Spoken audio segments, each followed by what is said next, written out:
శ్రీ విష్ణు రూపాయ నమశివాయ. గాయత్రి మంత్రాన్ని ఆడవాళ్ళు, పిల్లలు, ఉపనయనం కాని వాళ్ళు చదవచ్చా అండి అని నాకు చాలామంది ఈమెయిల్స్ చేస్తూ ఉంటారు. అలాగనే ఒకవేళ చదవకూడదు అంటే మరి వాళ్ళు ఏం చదవాలి, ఇలాంటివి చాలా ప్రశ్నలు అడుగుతూ ఉంటారు. అలాగే మంత్రానికి సంబంధించినవి అయితే చాలా రకాల ప్రశ్నలు అడుగుతారు. ఈరోజు వీడియోలో అవన్నీ చూద్దాం.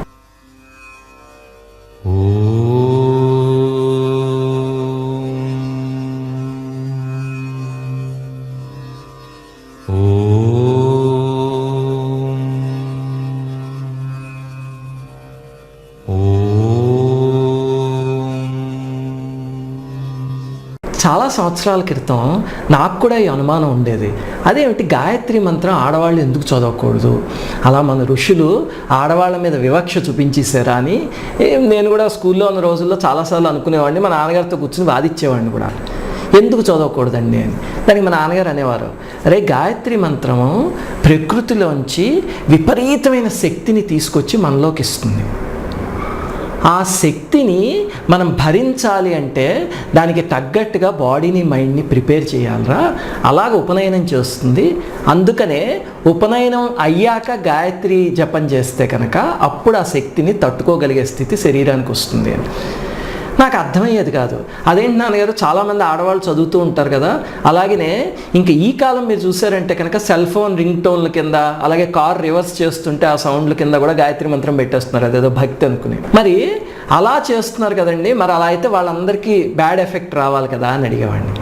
అడిగితే దానికి మా నాన్నగారు అనేవారు, శ్రద్ధతో చేస్తేనే అది పాజిటివ్ అయినా యాడ్వర్స్ అయినా చూపిస్తుందిరా, లేకపోతే ఊరికే ఎక్కాల పుస్తకం చదివినట్టు 2 1 2 2 2 4 అని చదివిస్తారు అనుకో గాయత్రి మంత్రాన్ని కూడా, అది ఏ రకమైన ఎఫెక్ట్ ఇవ్వదు వాళ్ళకి. వాళ్ళు చదివినా ఒకటే, చదవకపోయినా ఒకటే, అంతకన్నా ఎక్కాల పుస్తకం చదువుకుంటే నయమో అని.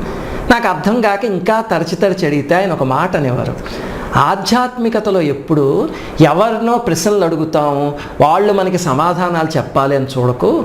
అలా చేసామంటే ఎప్పుడు అదే స్థాయిలో ఉండిపోతాం. అంతకన్నా మనకి మనమే ప్రయత్నించుకుంటే ఇలాంటివి అర్థం అవుతాయి అని. ఇప్పుడు మొన్న జనవరిలో ఒక విచిత్రమైన సంఘటన జరిగింది. ఆ తర్వాత నాకు అర్థమైంది అసలు దీని వెనకాలన్న మన ఋషుల లాజిక్, థాట్ ప్రాసెస్ ఏంటి అనేది. జనవరిలో ఒకసారి నా దగ్గరికి ఒక యువకుడు వచ్చాడు. అతను మొన్నే చదువు అయ్యి సాఫ్ట్వేర్ కంపెనీలో పనిచేస్తున్నాడు అనమాట. వస్తే చూడగానే అతని మొహం చాలా వర్చస్తో ఉంది. ఇంట్లోకి వస్తూ ఉంటేనే సామాన్యంగా చూడండి, ఉపాసన చేసేవాళ్ళు లేకపోతే మంత్రానుష్ఠానం చేసేవాళ్ళు అలాంటి వాళ్ళ మొహంలో ఒక తేజస్సు ఉంటుంది, మనకి చూడగానే ఆహా అని తెలిసిపోతుంది. అలాగే అతని మొహం చూడగానే ఓహో ఇతను ఎవడో ఉపాసనా పరుడే అనిపించింది. కూర్చుని ఏంటి నాయన ఇంతకీ సంగతి అన్న చెప్పాడు. నేను ఇలా సాఫ్ట్వేర్ అండి ఇది ఏదేం చెప్పాక నాకు ఒక సమస్య వచ్చిందండి, దానికోసం వచ్చా మీ దగ్గరికి అన్నాడు. ఏమిటి అన్న, నాకు ఇక్కడ విపరీతమైన తలనొప్పి వస్తుందండి, భరించలేకపోతున్నాను ఈ ప్రాంతంలోనూ, అందుకని వచ్చాను. అలా వస్తే డాక్టర్ దగ్గరికి వెళ్ళాలయ్యా, నా దగ్గరికి రావడం ఏంటి అన్న.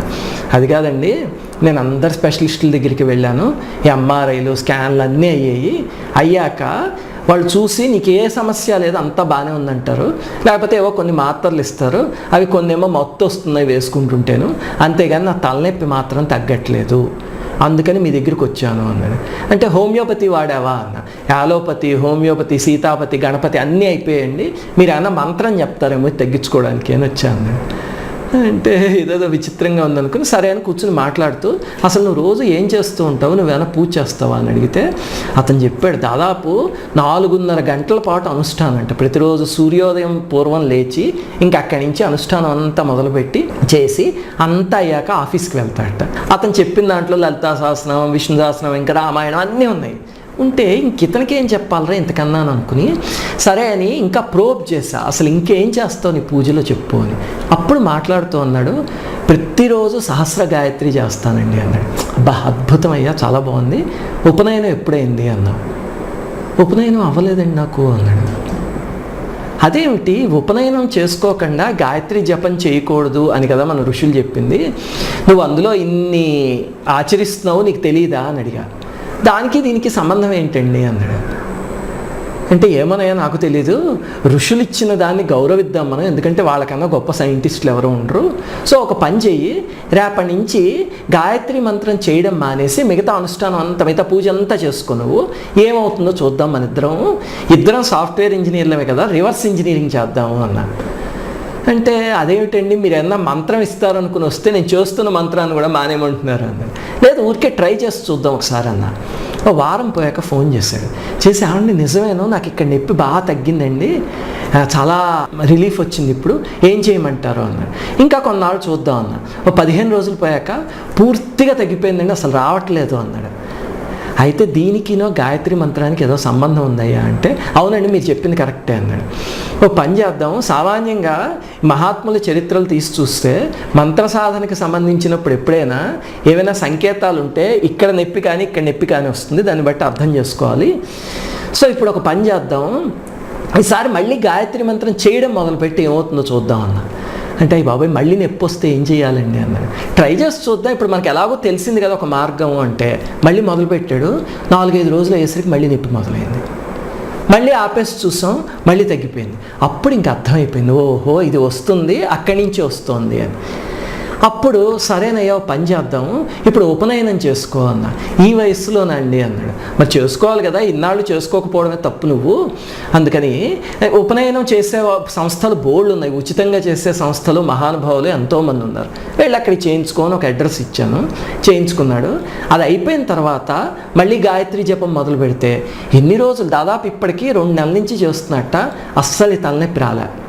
అలాగే విచిత్రం ఏంటంటే అతను చెప్తాడు, ఎంత పాజిటివ్ ఎనర్జీ వస్తుందండి ఇప్పుడు చేస్తుంటే, ఇదివరకు అలా లేదు, కానీ ఇప్పుడు దానివల్ల నేను రోజులో కొన్ని గంటలు మాత్రం పడుకోగలిగితే సరిపోతుంది, ఎంత ఎనర్జెటిక్గా ఉంటుందో.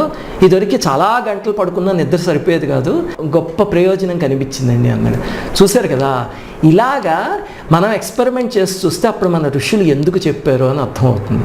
లేకపోతే తోలనాడటమే, నోరుంది కదా అని ఋషుల మీద నోరు పాడేసుకోవడమే అంతే. సరే ఇప్పుడు ఇది బాగానే ఉందండి, పక్కన పెట్టండి. మరి గాయత్రి మంత్రం అంత శక్తివంతమైంది కదండి, మరి అది ఆడవాళ్ళకి పిల్లలకి మరి వాళ్ళు చేయాలంటే ఆ శక్తిని పొందాలంటే ఎలాగా అంటే, దానికి మన ఋషులు అపార కరుణా సముద్రులు, దాంతో ఇంకొక గాయత్రి మంత్రాన్ని ఇచ్చారు. ఆ గాయత్రి మంత్రాన్ని సర్వగాయత్రి అంటారు. అది ఎవరైనా చేయొచ్చు, ఆడవాళ్ళు చేయొచ్చు, పిల్లలు చేయొచ్చు, ఎవరైనా చేయొచ్చు అనమాట. ఈరోజు వీడియోలో ఆ గాయత్రి మంత్రం ఏమిటి అనేది నేర్చుకుందాం. ఇదిగో అదే ఇక్కడ చూపిస్తుంది, అదేమిటో చెప్తా చూడండి. సర్వ చైతన్య రూపాం తాం ఆద్యాం విద్యాంచ ధీమహి బుద్ధిం యానః ప్రచోదయాత్. ఇది ఆ మంత్రం. ఇది మీరు ఒక 4-5 సార్లు చదివితే మీకు వచ్చేస్తుంది. ఇప్పుడు నేను చదివి చూపించాను కదా, దీనికి స్వర నియమం కూడా లేదు, మామూలుగా చక్కగా శ్లోకం చదువుకున్నట్టు మీరు చదువుకోవచ్చు. ఈ గాయత్రి మంత్రానికి కూడా మామూలు గాయత్రి మంత్రానికి ఎంత శక్తి ఉందో అలాంటి శక్తే ఉంది. అలాగే ఇది చేస్తే మీకు చాలా ఎనర్జీ వస్తుంది, పిల్లలకైతే చక్కటి తెలివితేటలు, విద్యా బుద్ధులు అవన్నీ వస్తాయి, ఎంత శ్రద్ధగా ఎంత ఎక్కువగా చేస్తే అంత. దీన్ని సర్వగాయత్రి మంత్రం అంటారు. ఇప్పుడు దీని అర్థం ఏంటనేది చూద్దాం క్లుప్తంగాను. సర్వ చైతన్య రూపాంతాం అంటే విశ్వవ్యాప్తమైన చైతన్య శక్తి ఒకటి ఉంది, ఒక ఎనర్జీ ఉంది. ఆ ఎనర్జీ వల్లే ప్రకృతి నడవగలుగుతోంది, మనము తిరగగలుగుతున్నాము, చివరికి చిన్న గొంగళీ పురుగు కూడా ఆ శక్తి వల్లే తిరగగలుగుతోంది. అదే విశ్వవ్యాప్తమైన మహా చైతన్యం అంటాం అన్నమాట. ఆ చైతన్య స్వరూపంలో ఉన్న ఓ తల్లి ఆద్యాం, అన్నిటికన్నా ముందు ఉన్నదానివి, అంతే కదా. ఆ ఎనర్జీ తర్వాతే ప్రకృతి కూడా క్రియేట్ అయింది. ఆద్యాం విద్యాంచ ధీమహి, విద్యాస్వరూపమైన తల్లి నిన్ను ధ్యానిస్తున్నాను. ఎందుకు? బుద్ధిం యానః ప్రచోదయాత్, మా బుద్ధులని నువ్వు ప్రేరేపించు అని. గాయత్రి మంత్రం కూడా తీసి చూస్తే మీరు ధియో యోనః ప్రచోదయాత్ ఉంటుంది కదా ఆఖర్లో, ఈ రెండు ఒకటే అర్థం. మరి ఏమండి ఇది గాయత్రి మంత్రం ఒకటే అర్థమైతే, ఒకేలాంటి శక్తిని ఇస్తే అది చేస్తే చేయకూడదు అంటున్నారు, ఇది చేయొచ్చు అంటున్నారు, అసలు లాజిక్ ఏంటండి అనిపిస్తుంది కదా మనకి. ఆలోచించండి ప్రతిదీ కూడా. అలాగా ప్రతిదాని వెనకాల ఉన్న హేతువు గురించి ఆలోచిస్తే ఆ రోజు తెలియకపోవచ్చు మనకి, ఒక రోజు తెలిసినప్పుడు మన ఋషుల్ని మనం అడ్మైర్ చేస్తాం. ఇంతకీ గాయత్రి మంత్రం కాన్సన్ట్రేటెడ్ ఫామ్లో ఉంటే ఈ మంత్రం డైల్యూటెడ్ ఫామ్లో ఉంది. ఎంతవరకు డైల్యూట్ అయ్యింది అంటే, మనకి ఎంత ఎనర్జీ సరిపోతుందో ఉపనయనం చేయించుకోకపోయినా అంత ఎనర్జీ ఇస్తుంది, అంత మంచి చేస్తుంది, అంతవరకు డైల్యూట్ అయ్యింది మంత్రం. దాంతో ఈ మంత్రాన్ని ఎవరైనా చదవచ్చు. ఇప్పుడు తర్వాత అంశానికి వెళ్దాం. సామాన్యంగా ఈ గాయత్రి మంత్రానికి సంబంధించి కానీ లేకపోతే మంత్రాలకు సంబంధించి కానీ నన్ను ఎప్పుడు 6 ప్రశ్నలు అడుగుతారు అందరూ. ఈరోజు అంటే FAQ అనమాట, ఫ్రీక్వెంట్లీ ఆస్క్డ్ క్వశ్చన్స్. దానికి ఆ 6 ప్రశ్నలకి ఈరోజు సమాధానాలు చూద్దాం. మొట్టమొదటి ప్రశ్న, ఏమంటే ఈ మంత్రం ఎవరైనా చదవచ్చా లేకపోతే ఉపదేశం కావాలా దీనికి అని అడుగుతారు. ఇప్పుడు ఈ మంత్రం కూడా వినగానే ఒకటి గుర్తుపెట్టుకోండి, ఎవరైనా చేయగలిగినవి రీసెర్చ్ చేసే మన ఛానల్లో నేను పెడతాను తప్ప ఎవరు చేయకూడనివి ఎప్పుడు పెట్టను. సో మీకు ఆ బెంగ లేదు అసలు. ఎందుకంటే మంత్రం అన్నా, అనుష్ఠానం అన్నా, భగవంతుడన్నా, ఋషులన్నా అపారమైన గౌరవం కలవాడిని నేను. అందుకని ఏదైనా పెడుతున్నానంటే మన ఛానల్లో అది పెట్టచ్చో పెట్టకూడదో పూర్తిగా రీసెర్చ్ చేశాకనే పెడతాను. ఈ మంత్రం ఎవరైనా చదవచ్చు, ఉపదేశం అక్కర్లే, చక్కగా ఈ రోజు నుంచి నేర్చుకుని చదవండి. ఇప్పుడు రెండో ప్రశ్న, ఇది చాలా ముఖ్యమైనది. నన్ను కొన్ని 100 మంది అడిగారు ఈ ప్రశ్న. ఏదైనా మంత్రం, ఇప్పటికి ఈ గాయత్రి మంత్రాన్ని కూడా తీసుకున్నా, ఎన్నిసార్లు చెయ్యాలి, ఎన్నిసార్లు చేస్తే ఆ మంత్రసిద్ధి కలుగుతుంది అని నేను మిమ్మల్ని ఒక ప్రశ్న అడుగుతాను. 10th క్లాస్ పుస్తకాలు ఉన్నాయనుకోండి, ఒక కుర్రాడు ఉన్నాడండి, ఎన్నిసార్లు చదివితే ఆ కుర్రాడికి స్టేట్ ఫస్ట్ వస్తుంది అని అడిగా అనుకోండి, దీనికి మీరు ఎవరైనా సమాధానం చెప్పగలరా? ఇంపాసిబుల్ చెప్పటం. ఎందుకంటే మొట్టమొదట ఆ కుర్రవాడు ఎంత తెలివైన వాడు అబవ్ యావరేజ్ స్టూడెంటా, వెరీ ఇంటెలిజెంటా, బిలో యావరేజ్ స్టూడెంటా, అవన్నీ తెలియాలి. అవి తెలిసాక ఎలా చదివాడు అన్నది ముఖ్యం. ఇప్పుడు చాలా ఇంటెలిజెంట్ స్టూడెంట్ అయినా ఆ పుస్తకాన్ని సంవత్సరం అంతా ముందేసుకుని లెక్కల పుస్తకాన్ని చివరి నుంచి చివరికి ఒక 1000 సార్లు చదివాడు అనుకోండి, కానీ ఎప్పుడు మనసు దాని మీద నిలపకుండా ఏ సినిమా మీద, క్రికెట్ మ్యాచ్ మీద ఉందనుకోండి, ఎక్కడి నుంచి వస్తాయి మార్కులు లెక్కల్లో?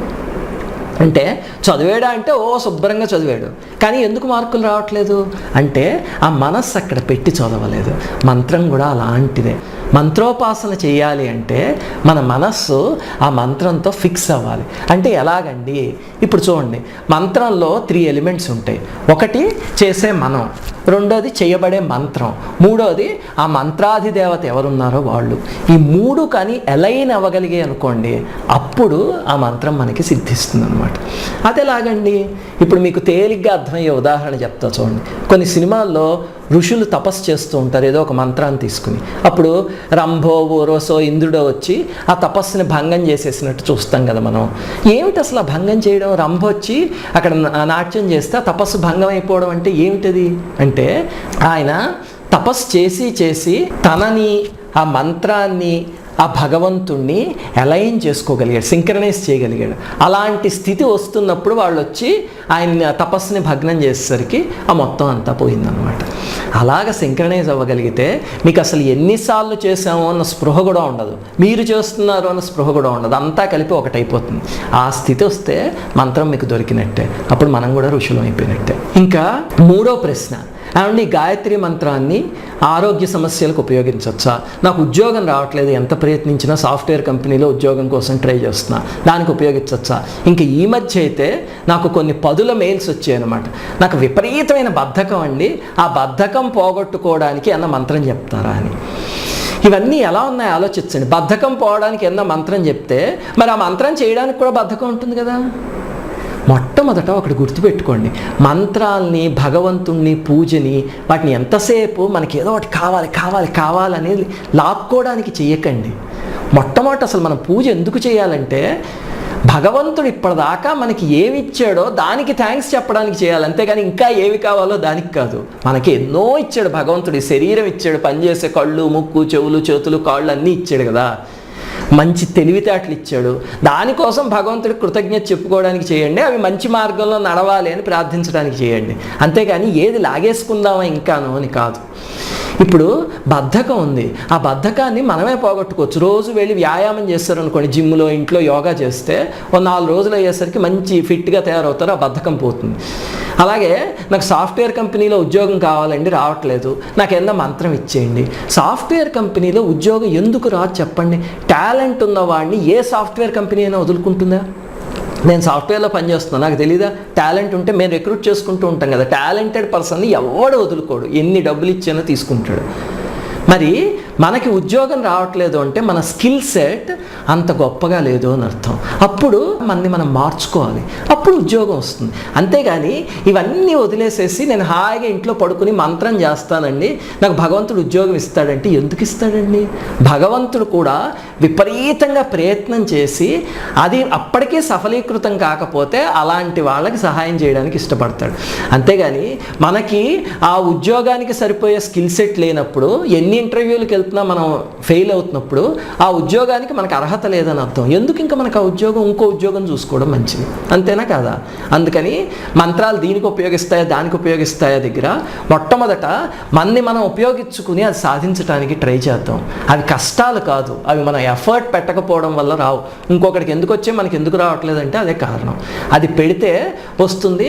అది కూడా పెట్టి ఎంత ప్రయత్నించినా అప్పుడు మిగతా కారణాల వల్ల పోతుంటే భగవంతుడు సహాయం తీసుకోండి, ఆయన కూడా చాలా సంతోషంతో సహాయం చేస్తాడు. ఇంకా తర్వాత ప్రశ్న, ఈ మంత్రం చేయడానికి నియమాలు ఏమిటండి? అంతే కదా, నియమాలు ఏ మంత్రానికైనా సామాన్యంగా మీకు మంత్రం ఇచ్చేవాళ్ళే చెప్తారు. బట్ జెనరిక్గా అయితే శుచి శుభ్రత మొట్టమొదటివి, తర్వాత సత్యం ధర్మం, ధర్మ మార్గంలో నడుస్తూ సత్యాన్ని అనుసరిస్తూ అప్పుడు శుచి శుభ్రంగా ఉంటూ చేయండి, మీకు చాలా తేలిగ్గా ఫలిస్తాయి ఏ మంత్రాలు చేసినా సరే. మొన్న ఒక పెద్ద ఆయన వచ్చి ఆయన ఏదో మాట్లాడుతూ, నేను మంత్రోపాసన చేస్తానండి, టాయిలెట్లో కూర్చున్నప్పుడు కూడా చేస్తూ ఉంటాను అన్నారు. నేను చాలా ఇబ్బందిగా పెట్టా మొహం. అది చూసి, ఏమండి దేవుడు సర్వాంతర్యామి కదా, అన్ని చోట్ల ఉంటాడు, అన్నిటిలోనూ ఉంటాడు, ఏ టాయిలెట్లో కూర్చుని చేస్తే తప్పు ఏమిటి అన్నారు. ఇది వితండవాదన. వెంటనే నేను, ఓహో మీరు దేవుడు సర్వాంతర్యామి అని ప్రహ్లాదుడు లాంటి స్థితికి వచ్చేసారు, అలా అయితే మీకు నమో నమః అండి. ఒక చిన్న ప్రశ్న అడుగుతాను, దేవుడు అన్నిటిలోనూ ఉన్నాడు అంటే దేంట్లో అయినా ఉంటాడు, చివరికి మీరు తినే అన్నంలో కూడా ఉంటాడు కదా, ఆ కంచంలోనూ ఉంటాడు. ఇప్పుడు టాయిలెట్కి వెళ్తూ కూర్చుని అన్నం తింటారా అని అడిగారు. అడిగితే చిచిచి అలా ఎలా తింటామండి, ఇట్స్ నాట్ హైజెనిక్ అన్నాడు. మీరు తినే అన్నానికే మీకు ఆ సర్వాంతర్యామిత్వం వెళ్ళిపోయింది మైండ్లోంచి. హైజిన్నా కాదా, శుచా శుభ్రత అన్నీ వస్తున్నాయి. మరి అలాంటప్పుడు భగవంతుడు మంత్రాది దేవతలు మన దగ్గరికి రావాలంటే మనకి శుచి అక్కర్లేదా అండి, శుభ్రత అక్కర్లేదా అని అడిగా. చూడండి, ఇలాంటి వితండవాదనలు అన్నమాట. అలా కాకుండా నిజంగా సిద్ధించాలనుకుంటే శుచిగా శుభ్రంగా ఉంటూ, అలాగనే మంత్రాది దేవతలు ఎప్పుడు మన పరిసరాల్ని మనని చూస్తారు, మన శ్వాసను కూడా చూస్తారు. శ్వాస కూడా శుభ్రంగా ఉన్నప్పుడే మంత్రం పనిచేస్తుంది. వాళ్ళు శ్వాసని అంటిపెట్టుకుని ఉంటారు కొన్నిసార్లు. అందుకే సిగరెట్లు కాల్చడం ఇలాంటివన్నీ చేసామనుకోండి, అప్పుడు ఈ మంత్రాల జోలికి వెళ్ళకండి. వెళ్ళారంటే అవి పని చేయవంతే, మనకి ఎంత చేసినా సరే ఉపయోగం లేదు. ఎక్కాల పుస్తకం చదువుకోవడం మంచిది, ఇందాక నేను చెప్పినట్టు. అలాగనే ఆడవాళ్ళు ఈ రజస్వలాన్ని ఏమో ఉందనుకోండి, అప్పుడు కూడా అది అయిపోయాక 5 రోజులు అయ్యాక అప్పటి నుంచి మళ్ళీ సాధన చేయడం మొదలుపెట్టండి, అప్పటిదాకా ఊరుకోండి. ఇంకా 5వ ప్రశ్న, ఏమండి ఆడవాళ్ళు కూడా ఖచ్చితంగా సంధ్యావందనం చేయాలి అంటే ఎలాగా? మరి ఉపనయనం చేసుకోవడానికి కుదరదు అన్నారు కదా, ఆడవాళ్ళు చేయాలంటే ఎలాగా? ఒకటి గుర్తుపెట్టుకోండి, మీకు వివాహం అయిందనుకోండి, మీ భర్త చేత పిల్లల చేత సంధ్యావందనం చేయించండి. అది చేయిస్తే చాలు, మీ ఇంటికి మీకు సరిపోయే శక్తి అందులోంచి వచ్చేస్తుంది. ఇదే వివాహం కాని వాళ్ళు అనుకోండి, మీ నాన్నగారి చేత, మీ తమ్ముళ్ళ చేత, అన్నయ్యల చేత సంధ్యావందనం చేయించండి, ఇన్ఫ్లుయెన్స్ చేసి, అది చాలు. లేదండి నేను సంధ్యావందనం చేసి తీరాలి, ఋషులు అలా ఎందుకు చెప్పారో తెలియదు, నేను చేద్దాం అనుకుంటున్నాను అంటే దానికి ఒక ప్రత్యామ్నాయం ఉంది. ప్రతిరోజు సూర్యోదయ సమయంలో లేచి ఆదిత్య హృదయం చదవండి. ఆ తర్వాత ఇప్పుడు నేను చెప్పిన సర్వగాయత్రి ఉంది కదా, మీరు ఎన్నిసార్లు కుదిరితే 100 సార్లు 1000 సార్లు ఎన్నిసార్లు కుదిరితే అన్నిసార్లు చేయండి, మీకు సంధ్యావందనం చేసిన ఫలితం అంతా. ఇంకా ఆఖరి ప్రశ్న, ఏమండి మరి కొంతమంది మహనీయులు కూర్చోబెట్టి అందరి చేత సామూహికంగా గాయత్రి మంత్రం చేయిస్తారు, మరి అది ఎలా కుదురుతుందండి? ఇప్పుడు ఉదాహరణకి మీరు తీసుకోండి, మాస్టర్ కే గారు ప్రేయర్ చేయించినప్పుడు వేల మందిని కూర్చోబెట్టి వాళ్ళందరి చేత గాయత్రి మంత్రం చదివిస్తారు, ఆడవాళ్ళు మగవాళ్ళు పిల్లలు, ఈ కులం ఆ కులం అని లేకుండా. మరి అది ఎలా చేయడానికి కుదురుతుందండి? మొట్టమొదట మైండ్ని అటు పక్కకి పోనివ్వకండి. మనకి ఏది చెయ్యమని చెప్పారో అది చెయ్యండి, ఆ తర్వాత ఇవన్నీ వాటంతట అవే మనకి తెలుస్తాయి. మన బుద్ధి ఎప్పుడు ఎలా ఉంటుందంటే, రామాయణం అంతా చదివితే రాముల వారి గుణగణాలు తీసుకుని ఆచరిద్దామని ఉండదు.